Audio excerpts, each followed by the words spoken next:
नमस्कार दोस्तों, आज के इस वीडियो में हम लोग बात करेंगे कंडीशनल रेंडरिंग पे। अगर आप किसी वेबसाइट पे विजिट करते हैं तो एक कंडीशन होती है कि भाई अगर आपने लॉगिन किया है तो आपको वेलकम स्क्रीन दिखेगी, अगर आपने लॉगिन नहीं किया है तो आपको लॉगिन फॉर्म दिखेगा। इसी को दोस्तों हम लोग कंडीशनल रेंडरिंग कहते हैं। जब किसी कंडीशन के ऊपर आपको ये डिसाइड करना पड़े कि आपको क्या यूआई दिखेगा तो उसे कंडीशनल रेंडरिंग कहते हैं। तो आइए देखते हैं इसको कैसे करेंगे। हमने अपने यहाँ पे दो फॉर्म्स बनाए हैं, एक लॉगिन फॉर्म है, दूसरा रेंडरिंग लिस्ट है। लॉगिन फॉर्म कुछ ऐसे है जैसे स्क्रीन पे दिख रहा है आउटपुट में, और रेंडरिंग लिस्ट कुछ ऐसा है।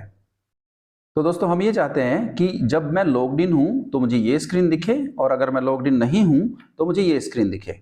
इसी को कंडीशनल रेंडरिंग कहेंगे। इसको हम कैसे करते हैं दोस्तों, इसके चार तरीके हैं। पहला तरीका है यूजिंग इफ, सेकंड तरीका है using ternary operators, using and operator, fourth तरीका है यूजिंग स्विच केस। तो पहले तरीके पे पहले बात करते हैं। यहाँ पे इस लॉग्ड इन नाम का एक वेरिएबल लेते हैं, इसको शुरू में ट्रू करके चलते हैं। मैं ये कहता हूं कि एक इफ कंडीशन लगाओ और उसके अंदर रखो इज लॉग्ड इन, और यहाँ पे कहो अगर वो लॉग्ड इन है तो रिटर्न कर जाए रेंडर लिस्ट, और अगर वो लॉग्ड इन नहीं है तो रिटर्न कर जाए लॉगिन फॉर्म जो हमने यहाँ पे बनाया है। अभी इस वीडियो में हम लोग लॉगिन फॉर्म और रेंडर लिस्ट बनाना नहीं बता रहे, आपको ये इसलिए बताया जा रहा है कि आज हमें कंडीशनल रेंडरिंग करनी है। तो दोस्तों इफ और यहाँ पे इज लॉग्ड इन, तो ये मेरे पास एक कंडीशन हुई कि अगर बंदा लॉगिन है तो वो लिस्ट को रेंडर कर ले, मतलब वेलकम स्क्रीन पे पहुंच जाए। अगर वो लॉग्ड इन नहीं है तो उसे लॉगिन फॉर्म दिखना चाहिए। देखिए जैसे मैं इसको यहाँ कहूँ कि अगर ये फॉल्स है तो यहाँ पे मेरे पास लॉगिन फॉर्म नजर आ जाता है। होप आपको अच्छे से समझ में आ रहा होगा। यहाँ पे तरीका ये है कि अगर मेरे पास बंदा लॉगिन नहीं है, मतलब इज लॉग्ड इन फॉल्स है, तो आप इफ कंडीशन में जाएंगे, वो चेक करेगा कि भाई ये पार्ट तो फॉल्स है, तो इस पार्ट को वो रेंडर नहीं करेगा और इस पार्ट को रेंडर कर देगा। मतलब अगर बंदा लॉग्ड इन नहीं है तो लॉगिन फॉर्म वो आपको दिखा देगा। तो कंडीशन यहाँ क्या हुई कि वो लॉग्ड इन है कि नहीं है। अब इसी चीज को हम लोग टर्नरी ऑपरेटर यूज करके देखते हैं कैसे लिखेंगे। यहाँ पे लिखते हैं हम लोग रिटर्न स्टेटमेंट के अंदर एक फ्रेगमेंट बना लेते हैं दोस्तों।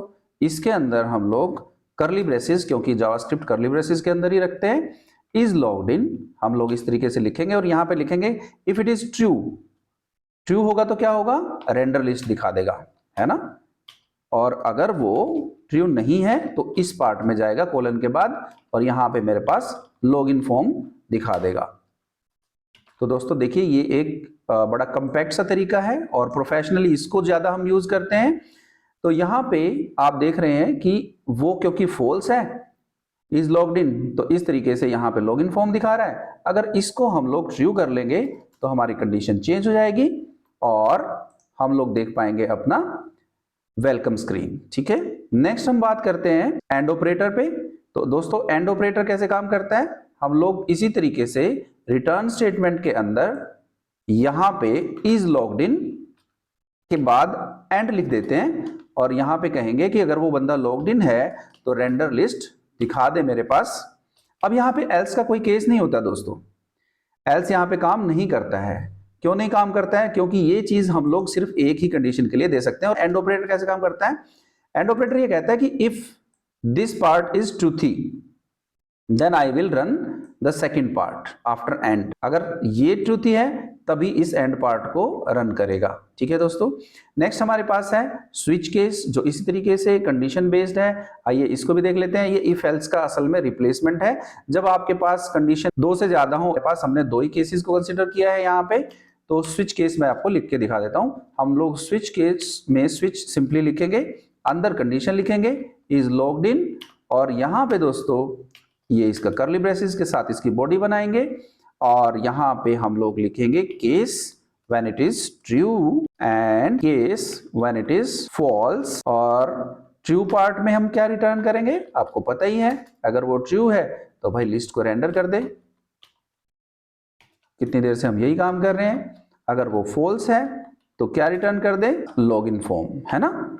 यही दो चीजें मुझे करानी है। देखिए अब ट्रू पार्ट है तो ये वेलकम स्क्रीन कर रहा है, अगर फॉल्स पार्ट होता तो ये मेरे पास ये वाला काम करता।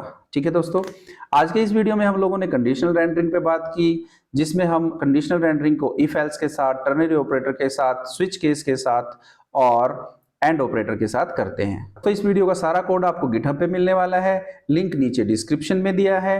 और अगर आपको कंटेंट अच्छा लगा है तो वीडियो को लाइक, शेयर और सब्सक्राइब भी कीजिए। Have a nice time, take care, bye bye.